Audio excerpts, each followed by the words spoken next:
esta igreja que está nascendo, ou ela tem os seus primeiros anos de vida, há algumas coisas que o nosso Senhor Jesus, ele logo de início já nos instrui sobre alguns cuidados, algumas cautelas que nós devemos ter, já desde o início.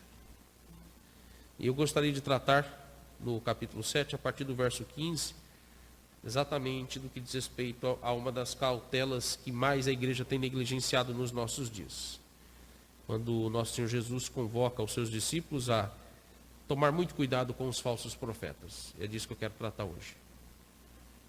E basicamente nós vamos ver aqui o que o nosso Senhor Jesus vai nos mostrar sobre o julgamento dos falsos profetas. A palavra-chave em todo o capítulo 7 é esse: julgamento. Todo o capítulo 7 do Evangelho de Mateus, obviamente o capítulo 7 compõe o Sermão do Monte. O Sermão do Monte, ele vai do capítulo 5 até o capítulo 7, até o verso de número 27. E basicamente o Sermão do Monte está dividido em 3 partes. Vamos assim considerar 3 partes, 3 sessões. Quando então, no capítulo 5, nós temos a primeira sessão. O capítulo 5, ele trata do caráter ou da natureza do reino de Deus. O Sermão do Monte nos propõe o reino de Deus.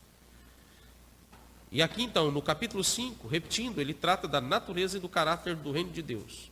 Ou seja, não é um reino territorial, não é um reino geopolítico, não é um reino limitado aos seus aspectos terrenos, mas é um reino que ele é espiritual. É um reino que o nosso Senhor Jesus ele nos diz, é um reino que atua no coração do homem.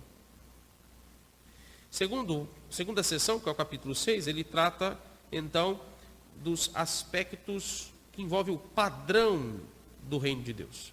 Quando ele fala do padrão, diz respeito à nossa conduta, em primeiro lugar, em relação ao próprio Deus. Não sei se você percebe que o capítulo 6, você pode depois ler na sua casa, mas o capítulo 6, ele nos chama a atenção para uma certa semelhança com a estrutura das 2 tábuas da lei, os 10 mandamentos. Jesus até instrui, quando ele vai tratar da natureza, do caráter da lei de Deus, aliás, do reino de Deus, ele faz interpretações de leis que estavam sendo distorcidas no contexto do povo de Israel.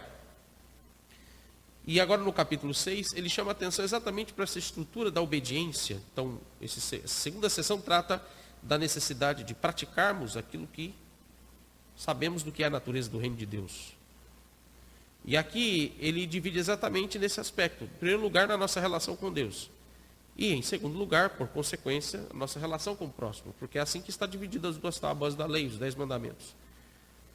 Você sabe que os 10 mandamentos, os 4 primeiros mandamentos estão divididos então de maneira que nos apontam para ordenanças ou mandamentos no que diz respeito ao nosso relacionamento com Deus, enquanto que os outros 6 mandamentos nos diz respeito ao nosso relacionamento com o próximo. Então há uma certa semelhança no capítulo 6, quando ele vai tratar da necessidade de devotarmos a nossa vida a Deus, mas ao mesmo tempo chamando a atenção para a retidão pessoal. E também no que diz respeito em relação ao nosso próximo. Ele tanto vai falar da necessidade de fazer justiça ou agir com justiça, como também de dar esmolas, por exemplo, é o que diz respeito ao nosso próximo. E ao mesmo tempo ele vai tratar, por exemplo, como que você deve orar.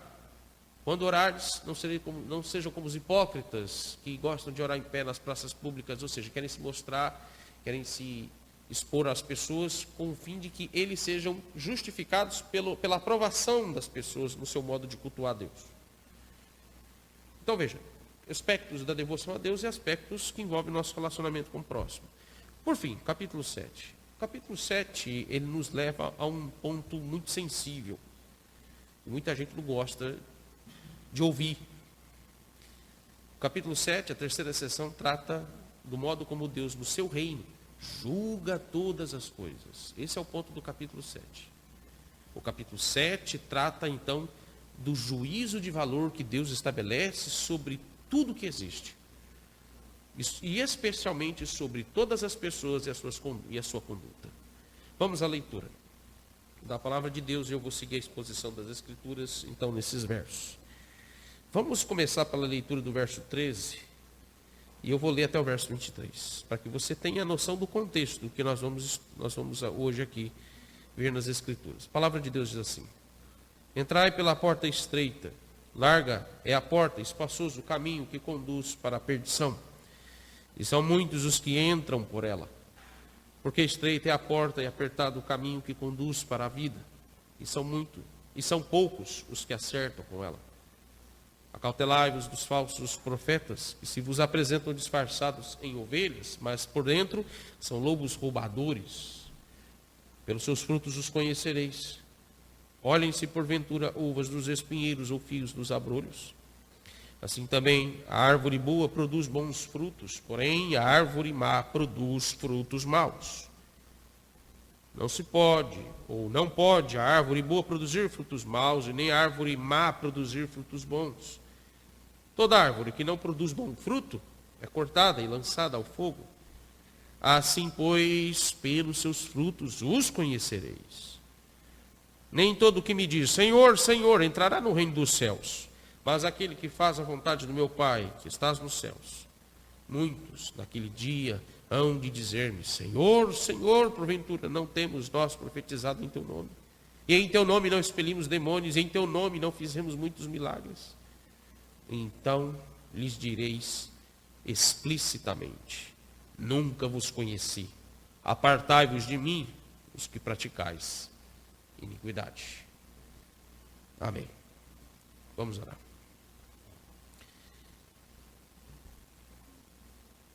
Ó Deus Santo, nós suplicamos pela tua misericórdia e estamos apostos a ouvir a tua voz neste momento. Ó Deus, que a tua graça venha superabundar, ó Deus, agora a nossa alma, de maneira, ó Deus, que nenhuma lacuna ou cômodo do nosso coração fique vazio, ó Deus, do teu Santo Espírito, mas que o teu Santo Espírito agora nos encha com a tua palavra. E que a tua voz, ó Deus, troveje na nossa consciência, para que possamos ser levados, ó Deus, a ouvir atentamente, não apenas pelos nossos ouvidos, mas ouvir no nosso coração a tua convocação, ó Deus, aquilo que o Senhor nos chama, as tuas admoestações e exortações a nós. Nós esperamos no Senhor, ó Deus, que o Senhor fale conosco, em nome de Jesus. Amém. Meus irmãos, o capítulo 7, como eu já havia mostrado aqui na introdução, ele trata sobre a postura do crente no julgamento de todas as coisas. O capítulo 7, ele mostra um aspecto aqui do caráter do reino de Deus, que envolve então o juízo de valor de tudo aquilo que especialmente envolve os seres humanos, não apenas as criaturas, demais criaturas e todas as coisas que foram criadas por Deus, mas de forma muito ainda especial as pessoas, tanto naquilo que elas pensam, naquilo que elas falam ou pronunciam, como também no modo como elas vivem, a sua conduta, tudo está sendo julgado pelo Senhor. E nesse aspecto, nós somos levados aqui a perceber algumas questões que são de modo geral aqui no capítulo 7, nos chamando a atenção para essa questão do modo como o nosso Deus, ou o modo como o próprio Senhor Jesus Cristo se apresenta como não apenas o rei, mas ele se apresenta aqui no capítulo 7 agora como esse supremo juiz e único juiz.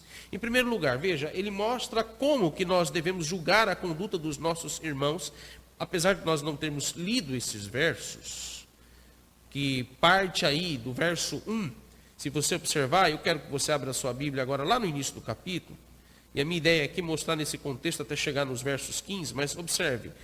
O primeiro ponto que o nosso Senhor Jesus nos mostra no capítulo 7 é no que diz respeito ao dever. Preste bem atenção nisso aqui que eu estou colocando. É o dever de julgar a conduta dos nossos irmãos em Cristo. Do verso 1 ao verso 5, é disso que o nosso Senhor Jesus trata. Lê depois com atenção no que ele está dizendo, porque às vezes dá a ideia aqui de que Jesus está proibindo julgar as outras pessoas. Não. Ele está proibindo o julgamento pecaminoso das outras pessoas, aqui do verso 1 ao verso 5. Segundo lugar, quando diz respeito a esses aspectos do julgamento que Deus estabelece, agora, no verso 6, Jesus ele nos ordena também julgar a postura, as convicções, a conduta dos ímpios. Os ímpios aqui no verso 6 são chamados de cães e de porcos. Quando ele vai dizer, não dê pérolas aos porcos. Ou no início ele vai dizer, não dê aos cães o que é santo, e nem lanceis ante pérolas. Lembre a ideia de, geralmente quando se alimenta porcos, você joga. Onde ele está ali no cercado e você joga. Milho, seja o que for, a ração, e geralmente é lavagem. Mas a ideia é mostrar no seu termo pejorativo, realmente o lugar dos porcos, no contexto aqui da simbologia bíblica, como sendo algo que não faz parte do reino de Deus, que é imundo, é pecaminoso, é nojento, e inclusive é hostil. Então observe, ele tanto nos leva ao cuidado como nós devemos julgar os nossos irmãos quando eles estão em pecado, e aqui ele nos chama a atenção, a não julgá-los indevidamente, mas julgá-los no intuito de corrigi-los e restaurá-los. Verso 6, mas com os ímpios nós não devemos oferecer a eles, quando eles então se tornam veementemente, irreversivelmente avessos ao Evangelho, eles inclusive deploram o Evangelho, esses nós não devemos mais oferecer o Evangelho. Veja, o que é santo é aquilo que se estima de maior valor. E o que são as pérolas? Lembra da expressão? Pérolas pressupõem algo que envolve palavras de grande valor. O que é o Evangelho? São palavras de grande e estimado, infinito e incalculável valor. Se há aqueles que insistentemente não querem mais ouvir o Evangelho, e eles expressam rejeição de forma hostil ao Evangelho, não pregue mais o Evangelho a ele. É dessa forma que Deus julga aqueles que irreversivelmente rejeitam o Evangelho. Em terceiro lugar, agora vire, se for o caso, a sua Bíblia, mas a minha aqui eu preciso virar a página, a partir do verso 7 até o verso 12, quando o nosso Senhor Jesus nos instrui a pedir a Ele, buscar dEle sabedoria, discernimento e ao mesmo tempo paz e alívio em circunstâncias que envolvem a necessidade de julgamentos delicados. Às vezes dá a ideia de que aqui Jesus está dizendo, pedi dá-se-vos-á, buscai e achareis, batei e abrir-se-vos-á, como a ideia de que você deve usar do meio de graça chamado oração para pedir tudo que você quer. Não é isso que Jesus está dizendo aqui. Mas o que Jesus está nos dizendo aqui nesses versos 7 a 12 é, no que diz respeito às consequências, às implicações dos julgamentos que são trazidos contra nós, principalmente quando esses julgamentos vão trazer contra nós perseguição. Deixe-me dizer uma coisa importante. Todas as vezes que você se pronuncia sobre qualquer tema, sobre qualquer opinião, sobre qualquer convicção, sobre qualquer assunto, se você se posiciona autenticamente como um cristão, suas palavras, sua concordância ou discordância, se estão de acordo com as convicções que estão nas Escrituras, é um julgamento. É um julgamento. Um simples não é um julgamento. Rejeitar qualquer coisa que é fora do Evangelho, seja no seu ambiente de trabalho, com os seus colegas, ou no meio dos seus familiares, às vezes até dentro da igreja, e você diz não para aquilo que vai contra o Evangelho, é um pronunciamento de julgamento. E por causa disso, nosso Senhor Jesus nos lembra que nós vamos ser perseguidos. E Ele, como Pai, não permitirá que sejamos desassistidos, porque Ele nos diz que se os maus, eles vão dar boas dádivas aos nossos filhos, se os ímpios não são capazes de destratarem os seus filhos e deixarem morrer de fome, que dirá Ele que é o Pai Celeste, que é bom, perfeito? Não irá Ele sustentar aqueles que sofrem por causa das perseguições em relação a esses julgamentos que devem ser feitos? A gente está vivendo isso hoje. Agora observe, os versos 13 e 14 nos levam ao que diz respeito ao julgamento quanto a nós mesmos. Quando nos versos 13 e 14 ele coloca dois caminhos, e aqui diz respeito ao fato de Deus nos julgar. Quando Deus então nos confronta a ideia de que se você entra pela porta estreita e está pelo caminho apertado, difícil e estreito do Evangelho, então você será conduzido à vida eterna. Mas se você já entrou, ele não está dizendo se você vai ou não escolher.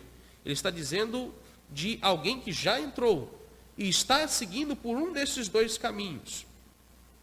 Em outras palavras, Jesus está dizendo, no julgamento de todas as coisas não existe neutralidade. Não existe neutralidade moral, não existe neutralidade ética, não existe neutralidade ou uma terceira opção. Como é muito comum ouvir nos nossos dias, quando eles dizem que qualquer caminho ou todos os caminhos vão levar até Deus. Eu posso dizer que eles têm razão. Em que sentido? Eles têm razão, de todos os caminhos levam a Deus, porque no final das contas eles vão terminar diante do Deus Todo-Poderoso que irá julgá-los. Seja qual for o caminho. A questão é, você opta pelo caminho, ou melhor dizendo, você está no caminho que é estreito, espaçoso, caminho que é difícil. E por que eles se tornam difíceis? Por que é um caminho estreito? Por que a porta ela é estreita? Primeiro, pressupõe a individualidade no que diz respeito à salvação. Passa um por vez, igual quando você precisa passar pela roleta dentro do ônibus.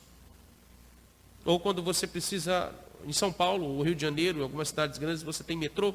Você passa naquela roleta um por vez. Não dá para passar dois de uma vez. Em outras palavras, a salvação é individual.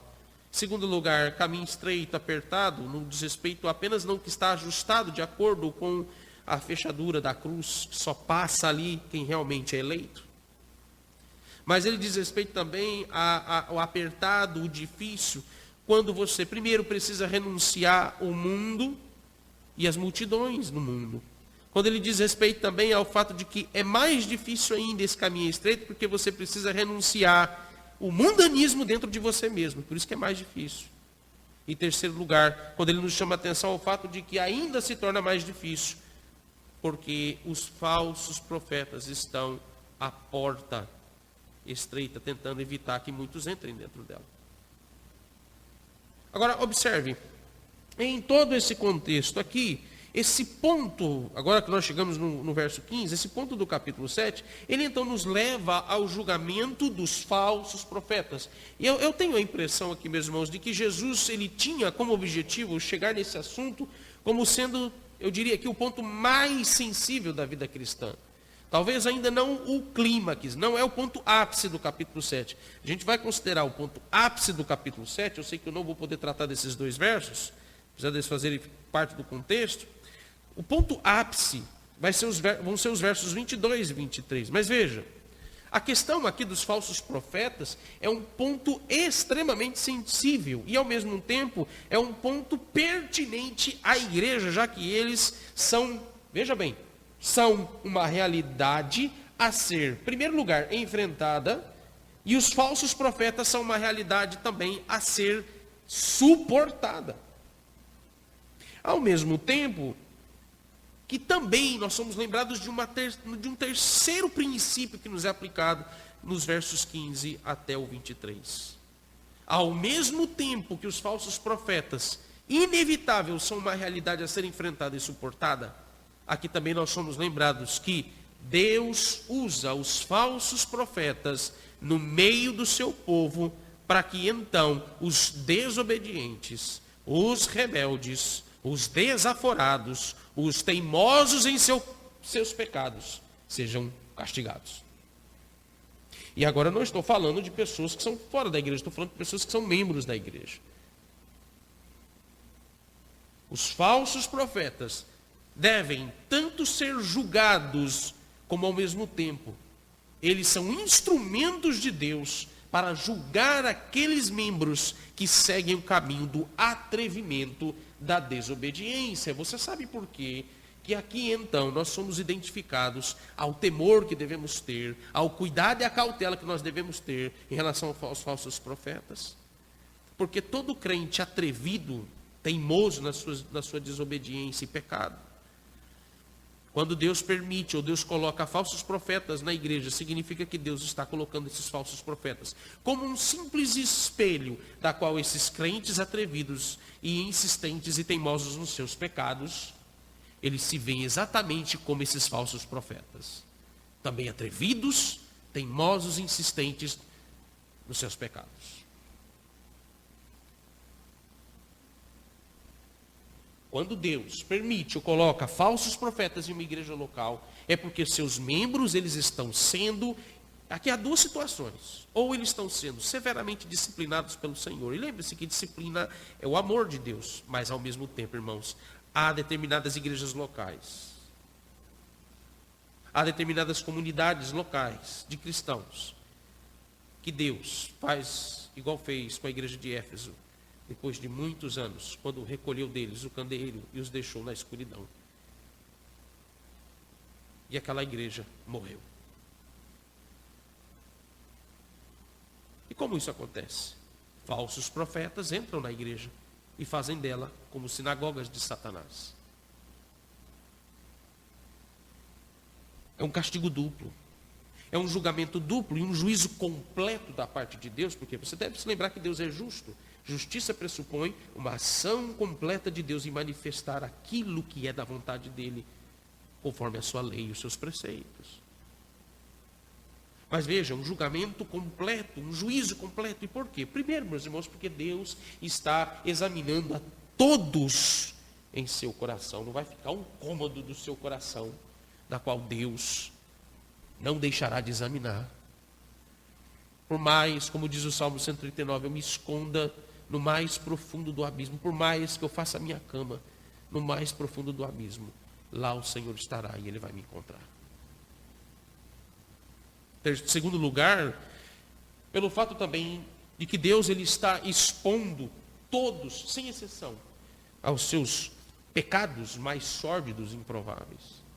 E em terceiro lugar, quando Deus faz essas duas coisas anteriores, é porque Deus então, ele está purificando a sua igreja de mentira e também purificando a sua igreja da corrupção dos homens, já que toda corrupção começa com desvirtuamento da verdade por meio de falsas doutrinas.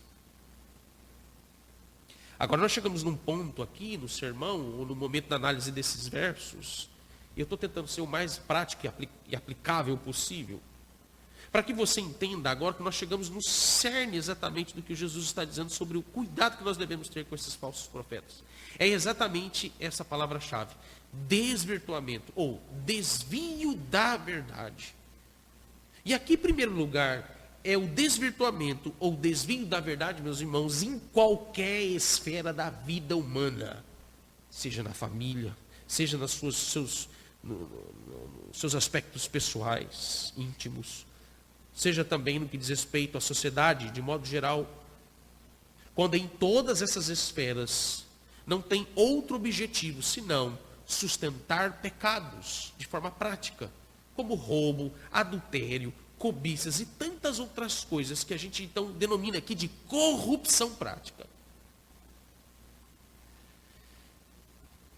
A expressão corrupção às vezes se limita, a gente tende a limitar apenas no conceito político da coisa. Não, a expressão corrupção é uma palavra muito comum, especialmente no Antigo Testamento, quando trata daquilo que desvirtua-nos de forma prática da verdade. Não é só roubadinha. Mas em todos os aspectos, quando Deus está nos dizendo que o desvirtuamento da verdade é para que se mascare, se esconde e preservem exatamente o aspecto da corrupção prática. Agora, pensando no contexto da igreja, veja, se isso é aplicável de um modo geral à nossa vida, tanto em família como na sociedade, mas pensando na igreja de Cristo, isso aqui não é diferente. A igreja de Cristo, meus irmãos, não é como talvez uma instituição, como um governo, como uma empresa, ou seja qual for, qualquer segmento da sociedade, ou do segmento social. A igreja, meus irmãos, ela é o reino do nosso Senhor Jesus Cristo. Se você observar, se me permite esse adentro, tanto a confissão de fé, como você pega a confissão de fé de Westminster, como a confissão de fé londrina, as duas elas são, se vocês já pegaram e compararam, elas são praticamente ipsis literis. Vão diferenciar em alguns capítulos devido a questões de governo de igreja ou administração de sacramentos. Mas é interessante você pegar o conceito de igreja nas duas. E lá a expressão, ou a ideia, o conceito que se estabelece do que vem a ser a igreja, um dos pontos dessas duas confissões é dizer que a igreja é o reino do nosso Senhor Jesus Cristo. O que é a igreja, então, nesse contexto? Não é uma instituição qualquer. Ela não pode ser tratada como um organismo qualquer. Ela não é um organismo secular, mas ela é distinto de qualquer outra estrutura que existe na face da terra. A igreja, ela é o reino estabelecido do nosso Senhor Jesus Cristo aqui nesse mundo. Porque a igreja é um organismo que se diferencia de qualquer instituição. A igreja é o corpo de Cristo. A igreja é um organismo distinto de qualquer instituição, porque ela deve ser preservada, separada. Ela não deve tolerar o desviamento e a corrupção. E é por isso então que este corpo, que em outras palavras, Jesus está nos mostrando que este corpo, nesses versos, ele é o juiz desse corpo. Ele é o juiz da igreja, ele é o dono, ele é o cabeça desse corpo, ele é chamado de um noivo, ele é o rei, profeta, sacerdote. E no final das contas, todos esses ofícios estão dizendo que ele então tem autoridade absoluta para julgar, e ele irá julgar tudo o que acontece na igreja. A pergunta que nós devemos fazer é: em que sentido nós devemos nos acautelar então dos falsos profetas? Essa é a primeira pergunta aqui no texto. Que cuidado é esse que nós devemos ter em relação a eles? O ponto, em primeiro lugar, nos leva a lembrar do cuidado quanto ao que eles pregam, ao cuidado do que eles ensinam e propagam no meio da igreja. Vamos concentrar um pouquinho no verbo acautelar. Significa aí cautela, ou a ideia de uma atenção dobrada diante do que nos oferecem como doutrina. A igreja se alimenta de doutrina. A igreja, ela é o que ela é na sua estrutura, na sua dinâmica de vida, em todos os seus aspectos, dos mais simples até os mais importantes, do que identifica-se uma igreja por causa das suas doutrinas. Ela se alimenta de doutrina. A Bíblia, ela é pura doutrina. Então, onde é também ao mesmo tempo o ponto frágil da igreja? Exatamente, as doutrinas. E aqui veja, Jesus ele está dizendo então, em outras palavras, quando ele usa o verbo acautelar, ele está dizendo: desconfie desses homens. Ou, e a expressão que eu mais gosto aqui é como se Jesus estivesse dizendo: não se deixe impressionar por eles e pelo o que eles falam, porque eles mascaram a sua podridão e mentiras com palavras lisonjeantes, bonitas, populares, frases de efeito, que é muito comum e está na moda hoje nos sermões de muitos pastores para se tornarem conhecidos e famosos.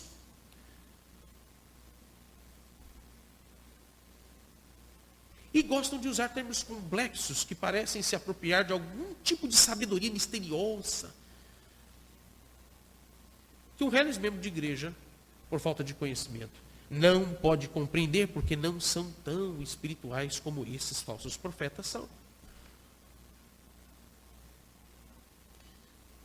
Os falsos profetas, meus irmãos, eles aparecerão com ideias e práticas das mais improváveis para atrair os membros da igreja à sua sorte das mentiras. E aqui é curioso perceber qual é a posição que eles ocupam quando eles estão em seus esforços para persuadir pessoas à mentira. Agora observe a relação, eu gostaria de mostrar a vocês a relação do verso 13 e o verso 14 com o que está sendo dito no verso 15.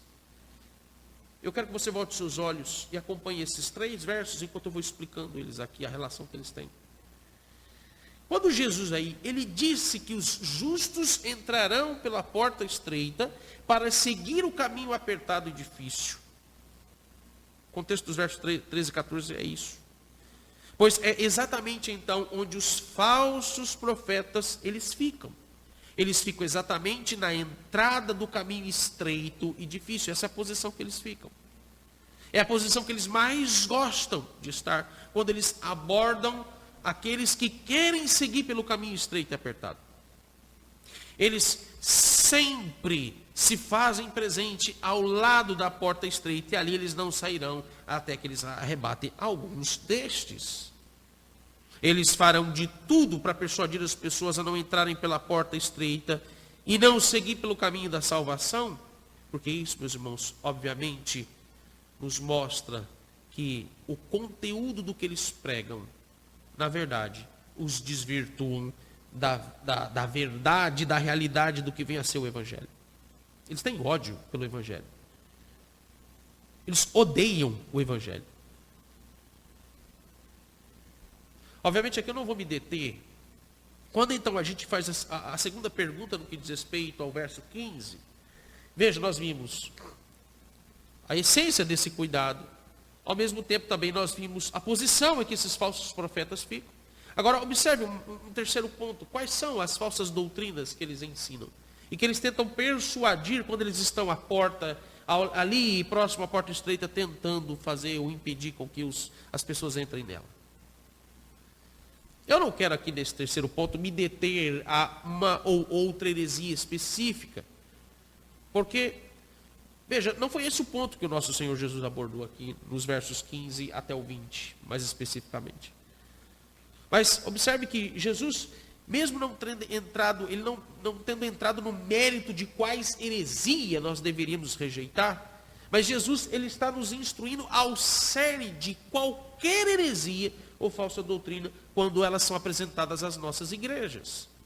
Seja qual for a heresia, esse aqui que é o ponto, seja qual for a heresia, elas sempre terão uma única mensagem. Preste atenção nisso, mais uma vez eu repito. Seja qual for a heresia, elas vão ter apenas uma única mensagem. Não siga pelo caminho estreito e apertado. Seja qual for a heresia. E eu quero lembrar vocês, mais uma vez, o que significa o caminho estreito. Que em resumo, ou em suma, é o Evangelho. Esse é o caminho estreito. É o Evangelho. Jesus nos convoca a entrar e seguir pelo caminho do Evangelho. E por que o caminho do Evangelho é o caminho mais difícil? Eu vou repetir de novo o que eu disse no início. Isso tem que ficar bem... O que é um sermão? Se permite agora abrir parênteses. Às vezes as pessoas reclamam que o sermão às vezes repete de novo algumas coisas. Se você olhar para o Antigo Testamento, especialmente no Pentateuco, você vai ver que Deus repetiu várias vezes as mesmas coisas. Por que ele fazia isso? Para a gente não esquecer.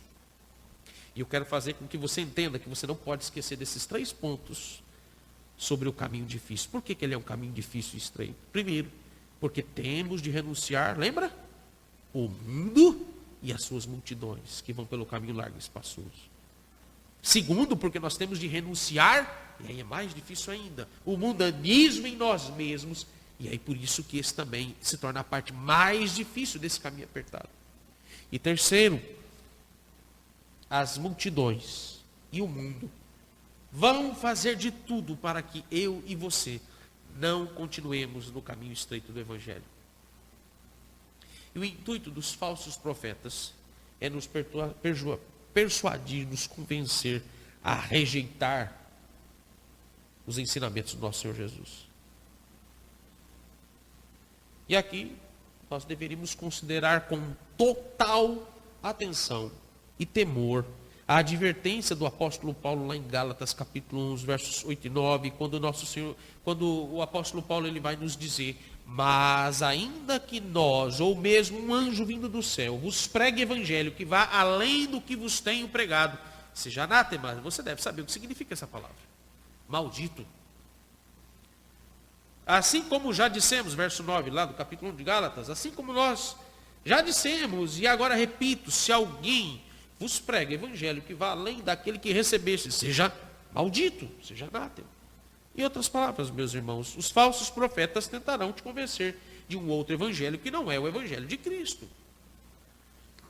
Aqueles que derem ouvidos aos que pregam um outro caminho, que não é o caminho estreito e apertado, eles estão seguindo um evangelho que é maldito e que conduz à perdição. Há um outro ponto aqui que também nos é importante, e que nos torna agora, num contexto aqui, inevitável em relação à nossa consciência. Quem são esses falsos profetas? Na verdade, essa pergunta, quando nós perguntamos, mas quem são esses falsos profetas? Essa pergunta ela tem uma outra tonalidade. Seria, como eu vou saber quem são os falsos profetas? Eu preciso te dizer, e o próprio Senhor Jesus nos deixa isso dentro do contexto aqui desses versos. Eu tenho que te dizer que, infelizmente, a resposta para esta pergunta, ela não é fácil de se responder. Como é que eu vou saber quem são os falsos profetas? Até porque, meus irmãos, o próprio Senhor Jesus, ele nos diz que os falsos profetas, por que é difícil de identificá-los?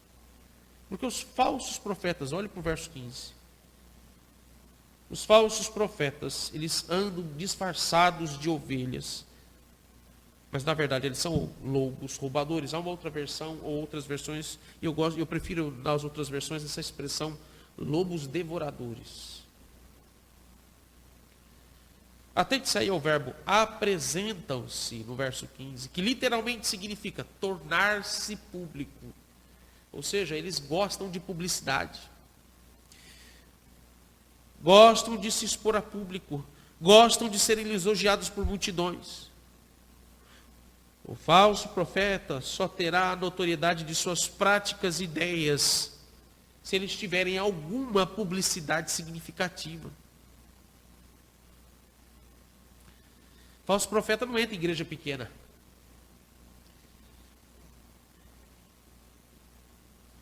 Talvez por enquanto a gente ainda está num contexto em que a gente não precisa ficar tão preocupado assim. Mas isso não nos isenta desse grave perigo. Principalmente, meus irmãos, se me permite, o adentro não está no esboço, mas eu preciso dizer isso para você, a gente precisa ter isso em mente. Nós pertencemos a novas igrejas que estão nascendo agora, são bebezinhos. Estamos começando do zero. No momento em que mais o Senhor Deus nos desperta para que voltemos às Escrituras, lembra do solo Escritura? No momento em que Deus nos desperta mais e nos deixa mais sedento de voltar à fidelidade às Escrituras, esse é o momento também mais frágil e sensível do nosso coração, quando Deus nos testa, nos prova em permitir que falsos profetas, às vezes, entrem no nosso meio, para saber se realmente nós queremos as Escrituras ou a gente, na verdade, quer oba-oba.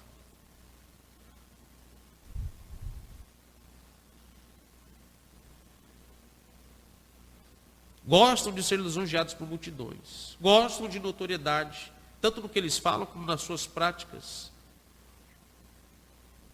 Falsos profetas não gostam de discrição. Não gostam de ficar atrás de um... Deixe-me exemplificar essa ideia do que é uma discrição. Em que sentido vem aqui a ideia de uma discrição? Eles não gostam de púlpito.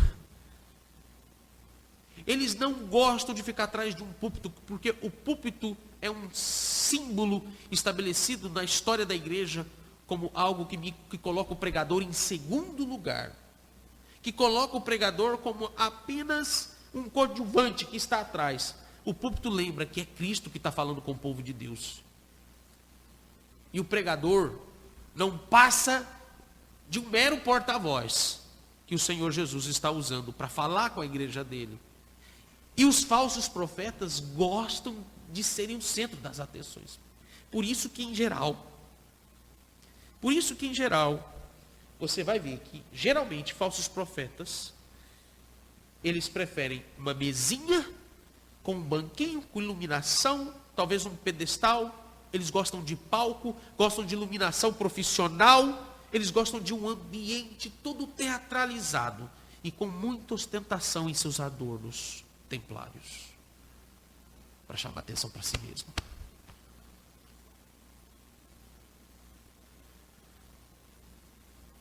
Agora veja, há uma segunda dificuldade que nos é apresentada pelo nosso Senhor Jesus, quando ele diz que os falsos profetas se denominam profetas enviados de Deus. Essa é uma dificuldade ainda até mais sensível. Por isso que Jesus os chama então de falsos profetas. Vá para o verso 22, rapidamente, observe lá o verso 22 conectado a esse ponto. Quando no verso 22, olha o que ele diz. Muitos naquele dia, esse muitos aqui, veja, o capítulo 7 de Mateus trabalha muito com estatística. Trabalha muito com números. Poucos entram pela porta estreita. Muitos entram e seguem pelo caminho espaçoso e largo, que é a perdição. Você percebe que o número de eleitos, o número de perdidos e de ímpios, a estatística está estabelecida. E aqui a mesma coisa quando ele diz muitos, ou seja, talvez nós tenhamos muito mais, talvez não, com certeza nós temos estatisticamente muito mais falsos profetas do que ministros fiéis da palavra. Por isso que o nosso Senhor Jesus disse que a seara é grande e os ceifeiros são poucos. Ele está nos lembrando da fidelidade.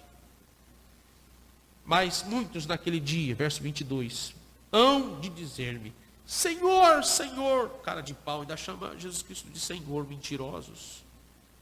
Porventura não temos nós profetizados em teu nome, e em teu nome não expelimos demônios, e em teu nome não fizemos muitos milagres? Eu não quero me deter à explicação minuciosa desse verso, mas perceba que os falsos profetas podem enganar até mesmo os eleitos. Mas aqui nos é aplicado uma verdade. Eles podem até enganar os eleitos, mas eles não podem e não vão enganar o nosso Senhor Jesus Cristo. Cristo conhece o caráter deles. Cristo sabe que eles são lobos travestidos de ovelhas. Os lobos tentam se comportar como ovelhas, e estes falsos profetas tentaram de alguma forma se assemelharem, por exemplo, e ainda assim se assemelharem a apóstolos, e até hoje muitos gostam de usar esse título, achando que isso então lhes dá alguma posição de notoriedade, de destaque, quando eles dizem, nós somos apóstolos. Há um lá em Manaus, que inclusive já ele não quer mais ser apóstolo, ele já se intitulou patriarca. Só falta um título para ele. Só se ele se chamar a besta, ou o anticristo. Não está faltando mais nada para ele galgar qualquer promoção dentro de algum meio eclesiástico. O cara passou o Papa. E as nossas confissões dizem que a instituição papal, ela se refere exatamente ao anticristo. Porque ele toma o lugar de Cristo. Ele se diz substituto de Cristo. Veja, de novo, o que eu disse no início, o atrevimento. O atrevimento dos seus pecados e na sua ânsia de se levantarem contra Deus. Volte de novo, olha aí os versos 16 ao 20 agora. Quando nos versos 16 ao 20, todas estas palavras de Jesus se resumem exatamente a uma expressão que ele começa no verso 16 e termina no verso 20. Pelos frutos o conhecereis. Pelos seus frutos o conhecereis. Lembra a pergunta que nós fizemos? A última pergunta. Como eu vou saber se eles são ou não falsos profetas? Apesar da dificuldade de identificarmos isso, meus irmãos, mas veja, o nosso Senhor Jesus nos dá as instruções de como nós o identificamos. Pelos seus frutos o conhecereis. E o que significa isso? São dois pontos. Que para mim é que eles são muito claros. Esses frutos nos remetem primeiro ao que eles ensinam, que devem ser confrontados com as Escrituras. Segundo lugar, e isso tem também um peso muito grande, como eles vivem? Frutos. O que eles vivem? E o que eles pregam? As duas coisas, elas se harmonizam. Qual o conceito de verdade que as Escrituras estabelecem? São dois conceitos, claramente que as Escrituras estabelecem sobre o que vem a ser a verdade. Em primeiro lugar, a verdade, ela é revelada. Deus nos deu a verdade. E o próprio Deus, em pessoa, nos revela a verdade na pessoa de Cristo. Então, a verdade é algo que nos é revelado.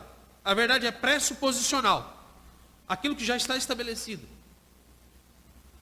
No século XVIII, para cá, foi estabelecido o conceito de verdade a partir daquilo que, em todas as coisas, racionalmente se deve provar. Por isso que o racionalismo nega a existência de Deus.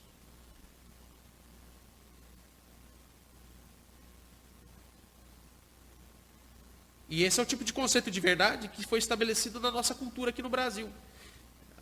Um simples exemplo, não sei se tem alguém aqui que é da área jurídica no nosso país aqui, que é advogado, seja juiz, algo nesse sentido.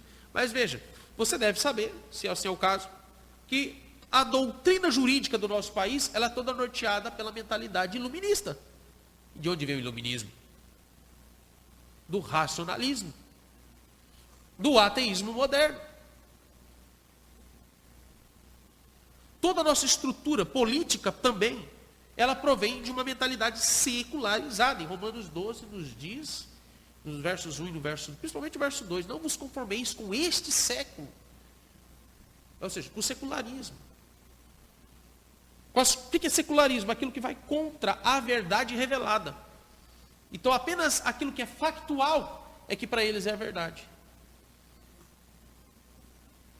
A imprensa, a mídia hoje trabalha muito com esse conceito. Para eles mentirem e ao mesmo tempo depois dizer que aquilo ali que eles disseram não foi bem aquilo que eles disseram. Que é factual. Mas na verdade isso é falso. É um falso conceito de verdade. O outro aspecto da verdade que nos é estabelecido aqui é o que se harmoniza com o que se prega. Esse é um outro conceito que é estabelecido nas Escrituras de verdade. E Jesus está nos chamando a atenção para olhar para os frutos, ou seja, o que eles produzem no seu dia a dia. Está coincidindo, está harmonizando com o que eles vivem. Ou melhor dizendo, com o que eles ensinam. Ou com o que eles pregam. Porque eles dizem em nome de Jesus. Eles dizem em nome do Senhor. E dizem coisas que são semelhantes ao que está nas Escrituras. Mas isso está harmonizado ou não com as suas convicções e práticas?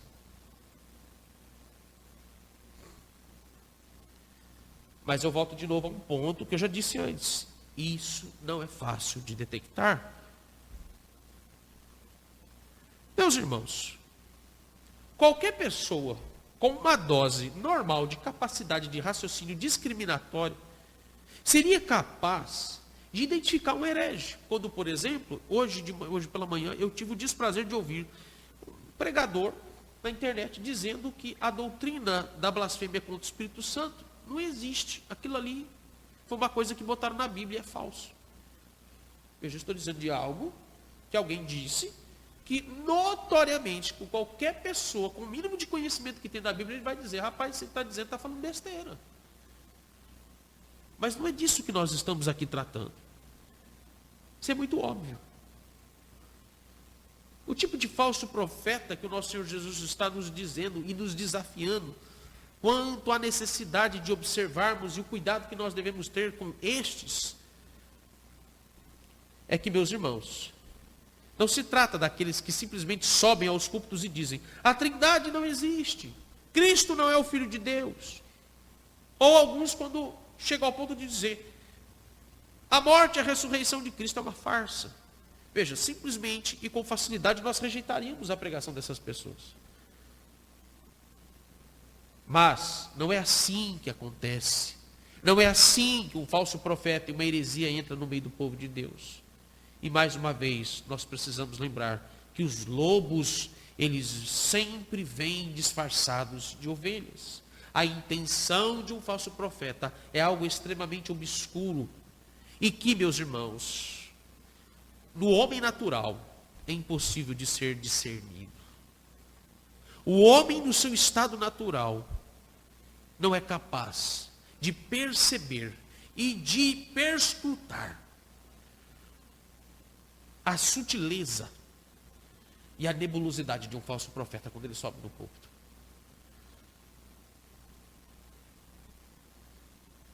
Olha o que nos diz os versos 16 a 20, e eu quero ler. Colhem-se porventura uvas dos espinheiros ou figos dos abrolhos? Assim, toda árvore boa produz bons frutos, porém a árvore má produz frutos maus. Não pode árvore boa produzir frutos maus e nem árvore má produzir frutos bons. Percebe o conceito de verdade no seu aspecto harmonioso? O que se harmoniza. O que é bom fica com o que é bom, o que é mal fica com o que é mal. A obviedade estabelecida de forma lógica e precisa pelas palavras do nosso Senhor Jesus sobre o que vem a ser a verdade. Verso 19, toda árvore que não produz bom fruto é cortada e lançada ao fogo. Assim, pois, pelos seus frutos os conhecereis.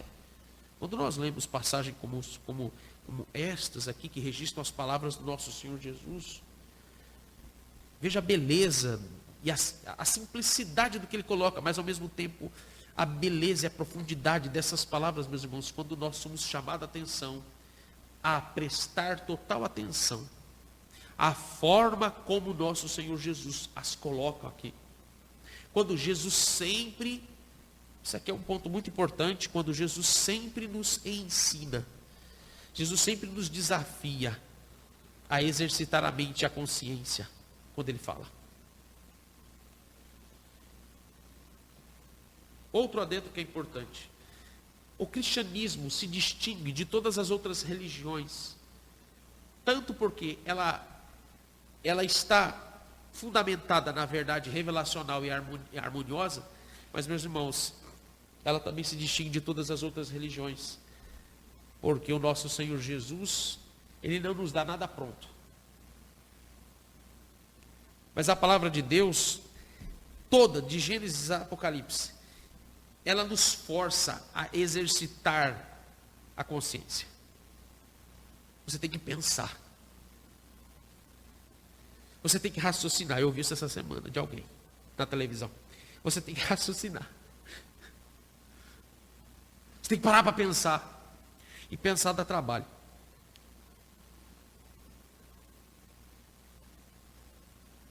E olha bem, o que o nosso Senhor Jesus ele está nos lançando como desafio, quando ele aqui nesse momento ele está nos chamando a atenção para nos atentarmos para os pormenores aqui das suas palavras. Por exemplo, o que ele diz aqui quando ele usa a metáfora das árvores. Primeiro ponto, que é o detalhe que ele nos chama a atenção das árvores. Quando ele simplesmente aqui, ele está dizendo que todas as árvores, aos olhos humanos, elas são iguais. Toda árvore é árvore. Todas simplesmente são árvores. Elas são semelhantes entre si. Que uma ou outra vai produzir frutos com mais ou menos qualidade, mas todas produzem frutos. Da mesma forma, observe esse detalhe. Da mesma forma que os lobos vestidos de ovelhas, quando nós olhamos para todos os ministros pregadores, todos são ministros e pregadores.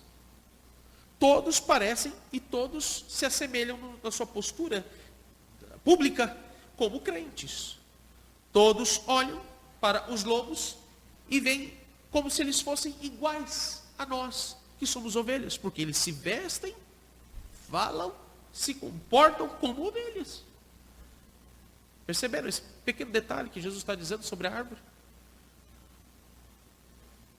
Mas agora veja que Jesus toca em um ponto mais sensível quando se trata de quem é e quem não é crente. Uma árvore só é considerada boa ou má, não pelas suas características externas e pelo tipo de árvore que ela é, mas pelo fruto que ela produz. Só se pode distinguir o tipo de árvore que se produz a partir do tipo de fruto que ela vai dar. Ninguém pode julgar se uma árvore é boa ou ruim apenas pela sua aparência externa, mas se ela será selecionada ou não quando forem colher os seus frutos.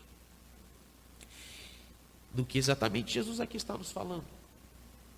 O julgamento que se deve aplicar de um falso profeta não é pela aparência dele,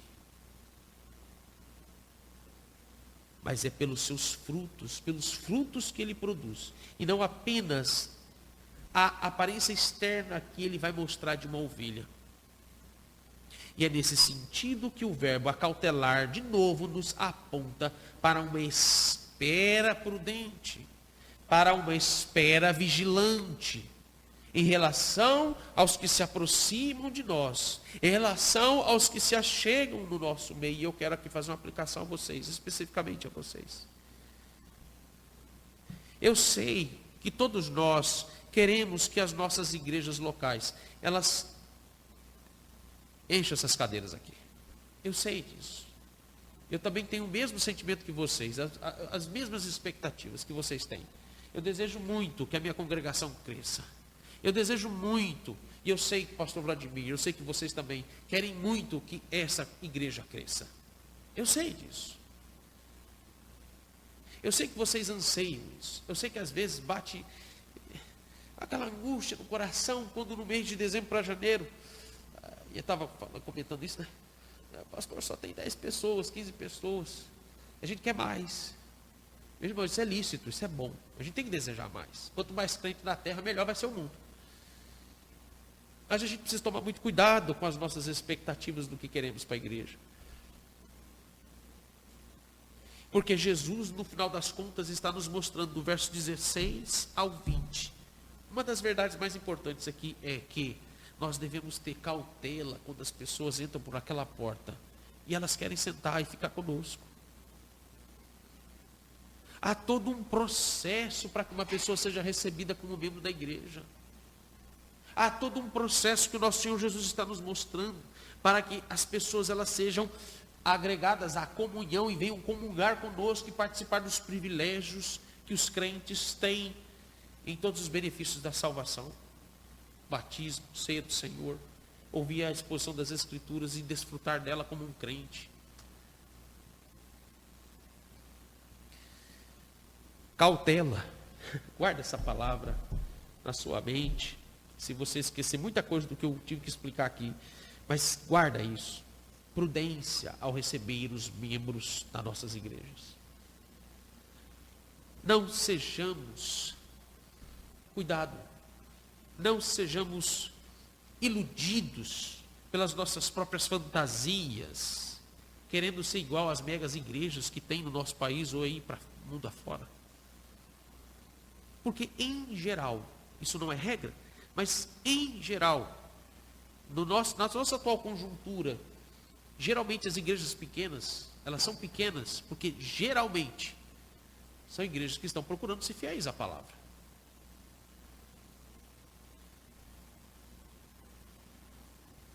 Isso não deve nos preocupar a ponto de nos angustiar e de ser o ponto principal. E aí é por isso.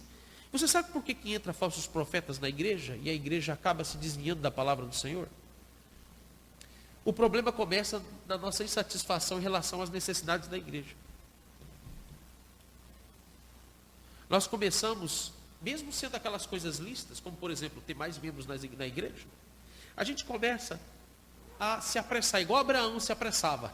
Eu estou fazendo a exposição de Gênesis lá na nossa congregação, e a gente está na parte da história de Abraão. E você percebe que Abraão, em todos os capítulos, desde o 12 até agora, nós estamos agora no 17, pensa num camarada apressado, precipitado.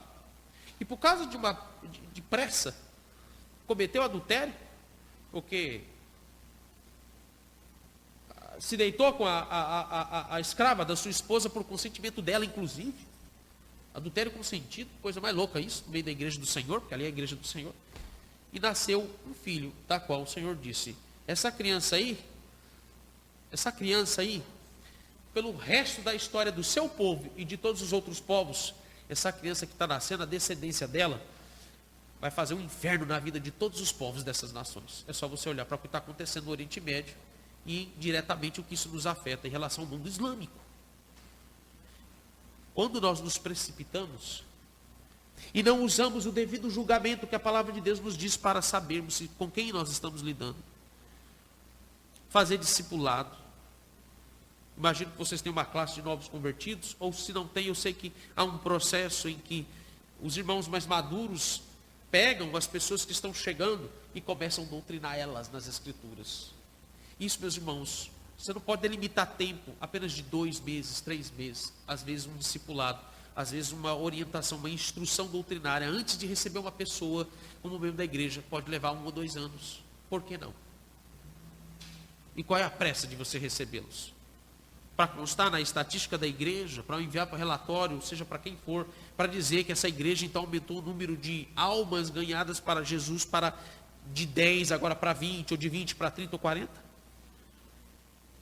Se você observar o Sermão do Monte, você vai perceber lá no início dele, vai para o capítulo 5, verso 1 e 2, você vai perceber nas palavras do registro do evangelista Mateus, que Jesus, em algum momento, ele não estava preocupado com o número de pessoas que estavam ouvindo ele. Verso 1 diz, vendo Jesus as multidões, subiu ao monte, e como se assentasse, aproximaram-se os seus discípulos. Quem os aproximou dele? Os seus discípulos. E ele passou a ensinar os seus discípulos. Nós temos uma fraqueza. Nós nos admiramos com o número de pessoas que lotam os nossos templos. O pregador tem uma fraqueza. Quando ele vê que tem muita gente para ouvi-lo, ele fica maravilhado, admirado. Seus olhos brilham. O seu ânimo para a pregação dobra, triplica.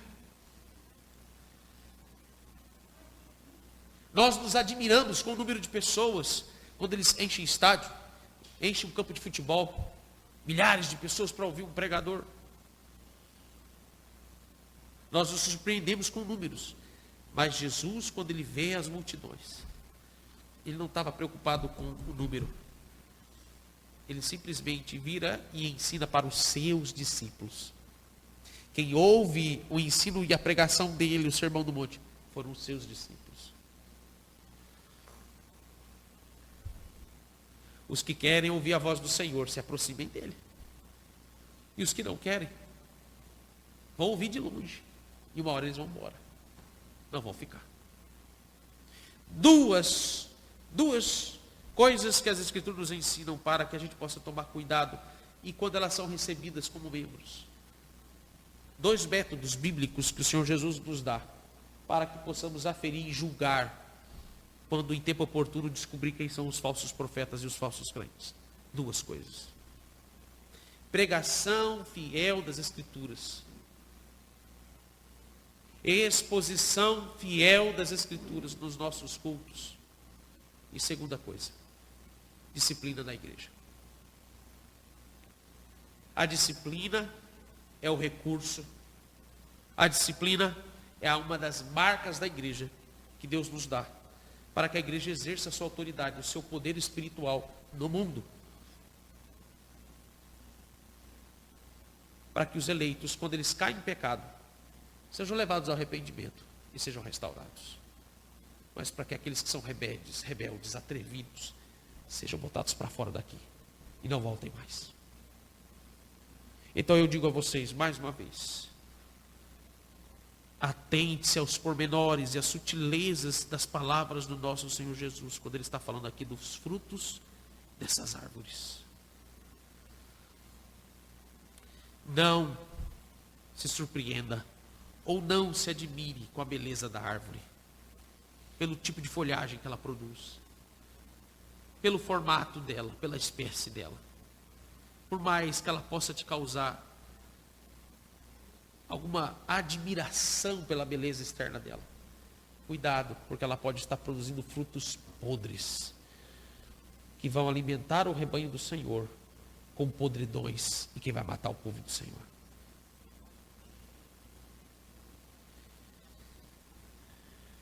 Por último, eu vou terminar, eu estou resumindo tudo isso aqui que eu preparei para vocês, mas eu vou terminar pedindo para que você abra a sua Bíblia em 2 Pedro, capítulo 2, e vá para o verso 22.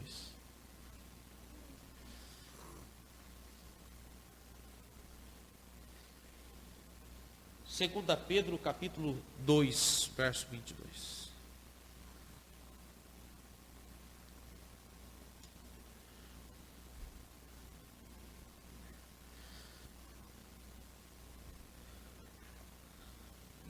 O que eu quero chamar a sua atenção antes de lermos esse texto. Meus irmãos, a vida cristã autêntica não é revelada apenas pelo nosso comportamento externo. Não é revelada apenas pela expressão da nossa personalidade diante das pessoas. Mas a conduta, se realmente de uma pessoa, se ela é verdadeiramente cristã, é revelada a partir do que está no coração dela. Ou seja, qual é a atitude que muitas pessoas podem enganar os crentes por um longo tempo, se assim Deus permitir.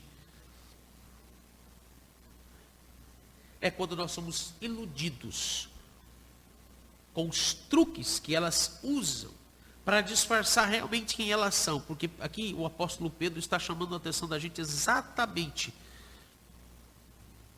o que é o caráter, o que é em essência os falsos profetas.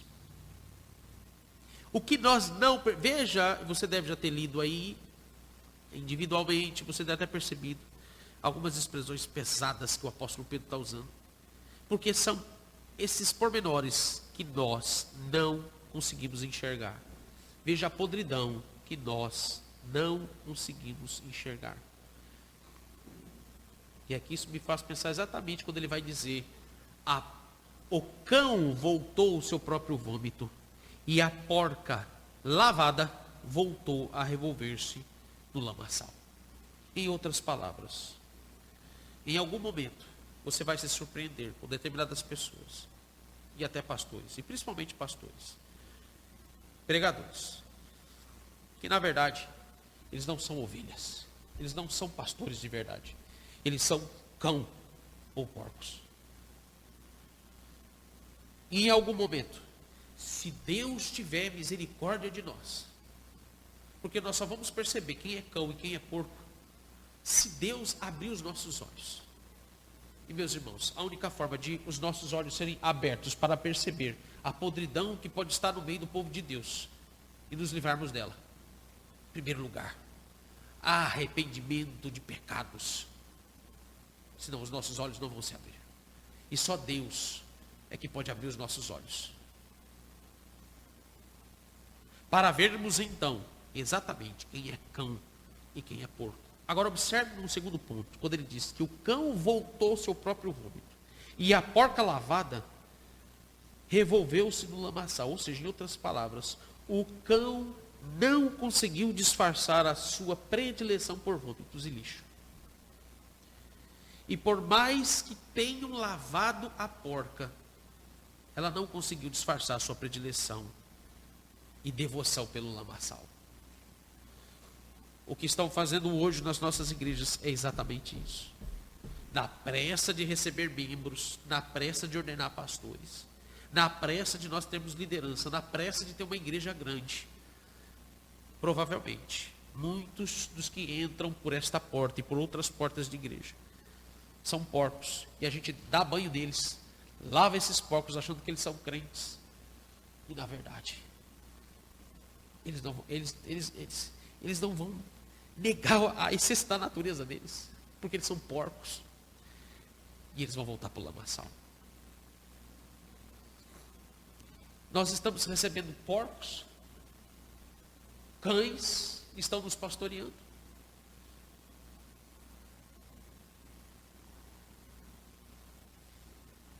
Esse é o pormenor quando Jesus diz: pelos seus frutos o conhecereis. O Senhor tem misericórdia de nós. E que Ele faça essa igreja crescer. E que Ele tire os porcos do nosso meio. Amém.